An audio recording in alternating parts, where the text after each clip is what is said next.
Good morning students, hopefully आप सभी अच्छे होंगे। जैसा कि आपको दिख रहा है, टॉपिक आज का हमारा होगा सेक्स डिटर्मिनेशन प्रोसेस।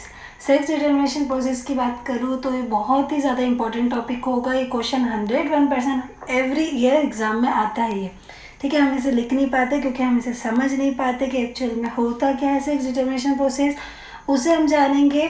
तो देखिए, मैंने कुछ पॉइंट्स लिखे, अगर आप वो पॉइंट को अच्छे से लर्न कर लेते तो आप डेफिनेटली श्योर कि आप आंसर लिख लोगे, ठीक है। अगर मैं फर्स्ट की बात करूँ तो फर्स्ट पॉइंट देखिए। अच्छा चलिए, इसे अगर स्टार्ट करें हम, तो हम इसमें देखेंगे कि किसी भी सेक्स को कैसे डिटरमाइन कर सकते हैं कि वो मेल होगा या फिर वो फीमेल होगा, है ना। मेल फीमेल तो जानते ही होंगे आप लोग। अगर मैं बात करूँ टोटल क्रोमोसोम की, तो टोटल क्रोमोसोम कितने होते हैं? 46, ठीक है। तो अब ये कोई ऑब्जेक्टिव एग्जाम तो है नहीं आपके कि यहाँ पे पूछेंगे कि बताओ एक ह्यूमन में कितने क्रोमोसोम होते हैं, है ना। तो अभी अब देखो, अगर हम स्टार्ट करें तो फर्स्ट मैंने लिखा हुआ है in humans 23 pair of chromosome are found. आप बोलोगे अभी तो आप बोल रहे थे 46, तो 23 और 23 को अगर आप ऐड कर दोगे तो टोटल कितने हो जाएंगे? 46, ठीक है। तो देखिए, ह्यूमन में 23 पेयर्स होते हैं, है ना। 23 जैसे कि फीमेल में होगा, 23 मेल में होगा, ठीक है। उसके बाद देखो, इन विच 22 पेयर्स आर ऑटोसोम्स, जिनमें से जो 22 पेयर्स है उसे हम क्या कहते हैं? Autosomes. And 23rd pair is a sex chromosome, और जो 23rd पेयर है उसे को हम क्या कहते हैं? सेक्स क्रोमोसोम, ठीक है। चलिए, उसके बाद in humans all the 23 pairs of chromosomes are XX। मतलब कि अगर मैं फीमेल की बात करूँ तो फीमेल में जो क्रोमोसोम होते हैं वो कौन से होते हैं? XX। बट इन मैन में कौन से होते हैं? 23rd pair is Y।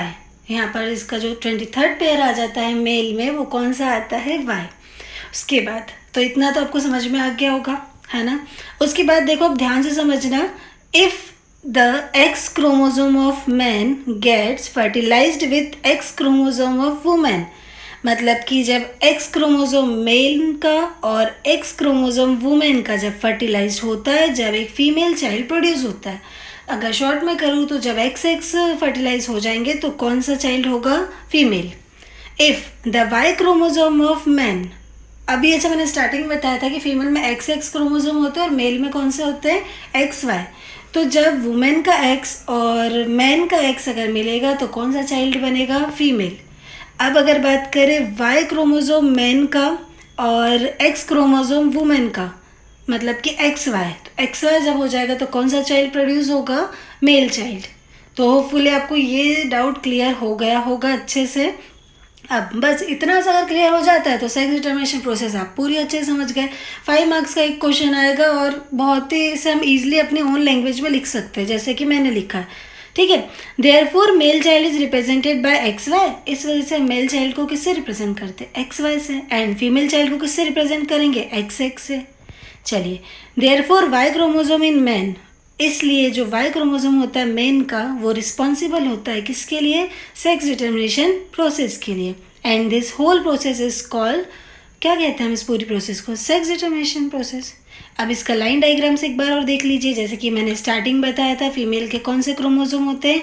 XX। Mail के कौन से होंगे? XY, ठीक है। तो देखिए, XY जब बनेगा तो क्या बनेगा आपका? मेल, और XX हो जाएंगे तो क्या बनेगा? फीमेल।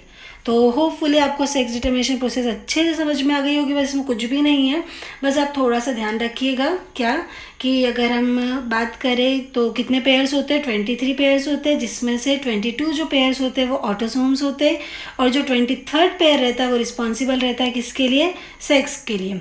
उसके बाद इन वुमेन में कितने पेयर्स होते हैं? 23, जो कौन सा होते हैं? Basically XX। But in man, अगर मैन की बात करूँ तो मैन में जो 23rd पेयर होता है वो कौन सा होता है? Y, है ना। तो इफ़ वही हो गया कि जब X क्रोमोसोम मेन का फर्टिलाइज्ड होता है X क्रोमोसोम वुमेन के साथ, तो क्या बनता है? Female child. और जब Y क्रोमोसोम ऑफ मैन का X क्रोमोसोम ऑफ वुमेन के साथ फर्टिलाइज्ड होता है तो क्या बनता है? Male child. ओवरऑल अगर शॉर्ट में बात करूँ तो XX मान लीजिए फीमेल है और XY मान लीजिए मेल है। अगर इसको माइंड में कर लेते हो तो ईजिली 5 मार्क्स का क्वेश्चन गलत नहीं करोगे। ओके, तो थैंक्स फॉर वॉचिंग। अगर इससे रिलेटेड कुछ भी डाउट रहता है, कुछ भी क्वेरी रहती है तो डेफिनेटली पूछेगा।